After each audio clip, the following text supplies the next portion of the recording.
"Is this the knife you used when you killed your father?" asked a now crazed Kumiko.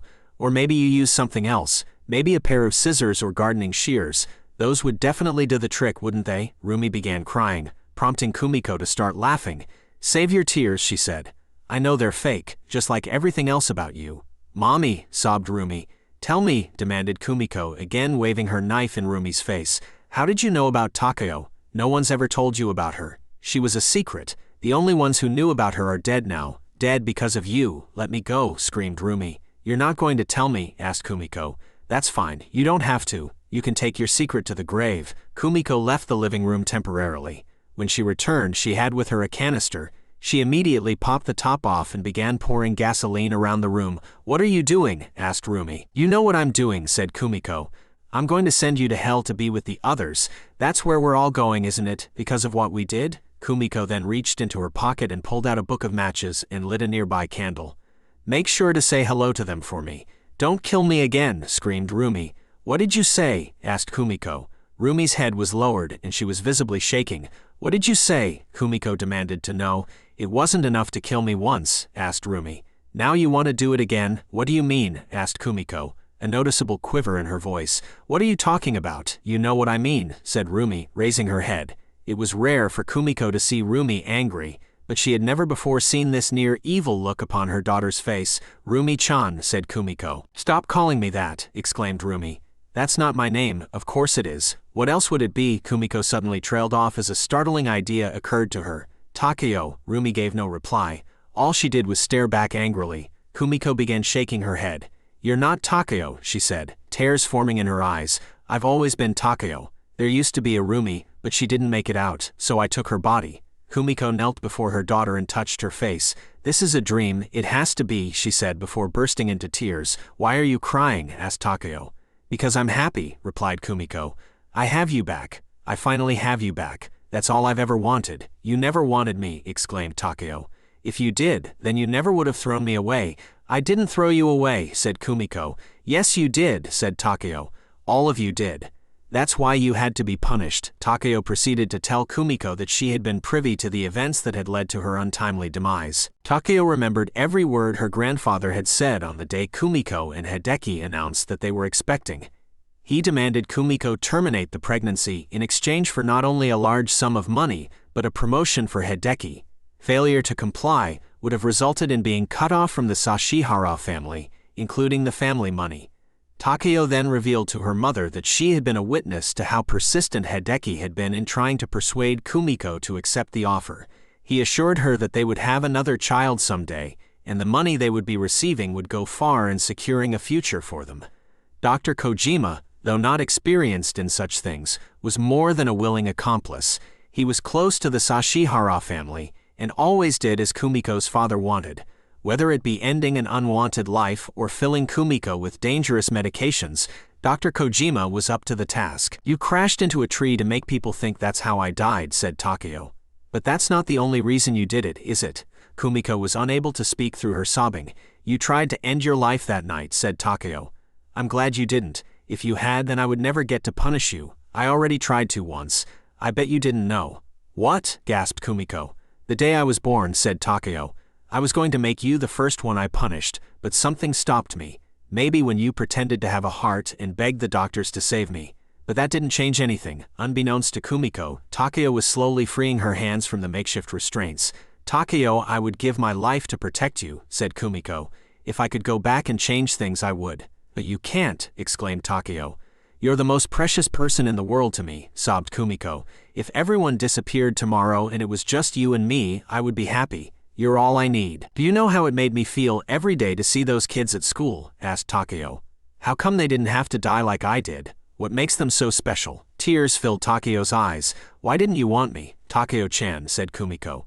"Since that day, you're all I've ever thought about. Day and night, I'm consumed by thoughts of you. I've been filling myself with pills for years hoping it would make the pain go away, but nothing ever worked. Whenever I held you, I always wished you were Takeo. I just wanted someone to love me," said Takeo. Kumiko embraced her daughter just as Takeo had freed herself. "Takeo-chan, I love you more than you could ever imagine," she said. "I won't ever let you go again. I promise." Though her hands were free, Takeo chose not to take vengeance as she had so badly been craving. Instead, she wrapped her arms around her mother as tears streamed down her face. Kumiko bumped the table that held the candle she had lit. It fell to the floor and into the gasoline, instantly engulfing the room in a hellish inferno. "Mommy," sobbed Takeo, embracing her mother tightly. "You and me, Takeo-chan," sobbed Kumiko. "We'll be together forever. Nothing will ever pull us apart." The pair was oblivious to the fact that the cabin was now ablaze all around them. They were so consumed with one another that even impending death couldn't separate them. Before long, the flames had consumed the pair. Kumiko's mother's hunch was correct. She had informed police that her daughter had most likely taken her granddaughter to the family cabin. She urged them to waste no time, as Kumiko could be quite unstable without her medication. Officers arrived too late, however, as they were presented with a cabin already mostly burned to the ground. Firefighters were able to extinguish the fire before it had a chance to spread and create even more misery. All investigators could do now was search the cabin's remains. The rising sun would do its part to aid in the search.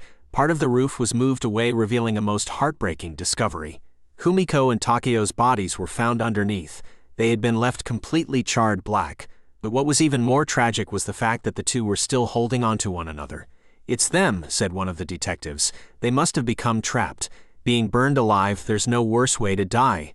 "I'm sure she did everything she could to protect her child," said another detective. "These two must have really loved each other. Even in death, they can't be separated." The first detective. Kumiko had a big surprise for Rumi. After school, she loaded her into the car and took her on an unexpected trip.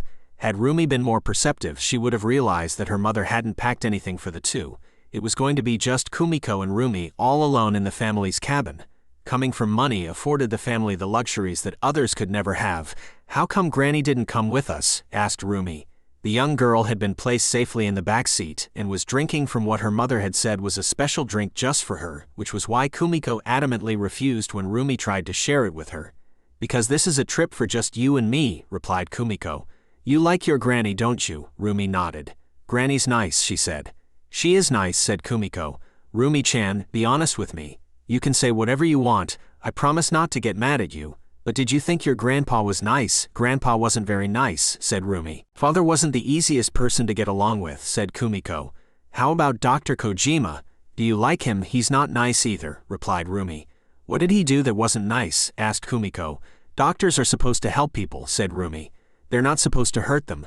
Kumiko was extremely hesitant to ask her next question, but she had to know how Rumi felt about Hideki. "Rumi-chan," she said. There was no answer. Kumiko looked in the rearview mirror and found her daughter fast asleep. Unbeknownst to Rumi, the drink her mother had given her had been loaded with sleeping pills. At the Sashihara residence, Kumiko's mother was tidying up her daughter's bedroom. There were articles of clothing on the floor as well as countless tissues, no doubt having been used to wipe away countless tears. As Kumiko's mother cleared the floor, she found an empty bottle of pills. It was no secret that Kumiko had been taking medication for her anxiety. She had been taking them for years, so seeing an empty bottle of pills brought up no red flags. But once Kumiko's mother checked under the bed, it became clear that there was a far larger problem at hand than just a messy room. There was a number of empty pill bottles hiding in the shadows. Kumiko's cell phone rang as she sped down the mountain road. "Hello," she answered. "Kumiko, are you all right?" asked her mother. "Of course I'm all right," replied Kumiko. "Why wouldn't I be? It's just that I... Kumiko's mother stopped herself before she could bring up the subject of her daughter's overuse of pills. "Is Rumi with you?" "Yes, we're going on a trip," said Kumiko. "May I speak with her?" "Not right now, she's asleep," explained Kumiko. "Where are you going?" Being so deep in the woods, the connection cut out. "Hello," said Kumiko. With her mother no longer on the other end, Kumiko put her phone away. "We're almost there, Rumi-chan," she said with a smile. Just a little longer. The sun had already set by the time Kumiko and Rumi arrived at the cabin. Ever so carefully, Kumiko carried Rumi inside. It was hours later when Rumi finally woke. "You're finally awake," said Kumiko. "I was afraid you were going to sleep forever." Rumi was sitting on a chair with her arms tied behind her back with an old shirt. "Mommy," she said groggily. "You can drop the act," said Kumiko. "I know you're not who you pretend to be. You may have everyone fooled, but not me." "Mommy is weird," said Rumi, trying to wriggle free. "I don't like this game." Kumiko retrieved a large knife from a nearby table. "Am I really weird?" she asked, waving the knife in front of Rumi's face. Rumi's eyes widened at the sight.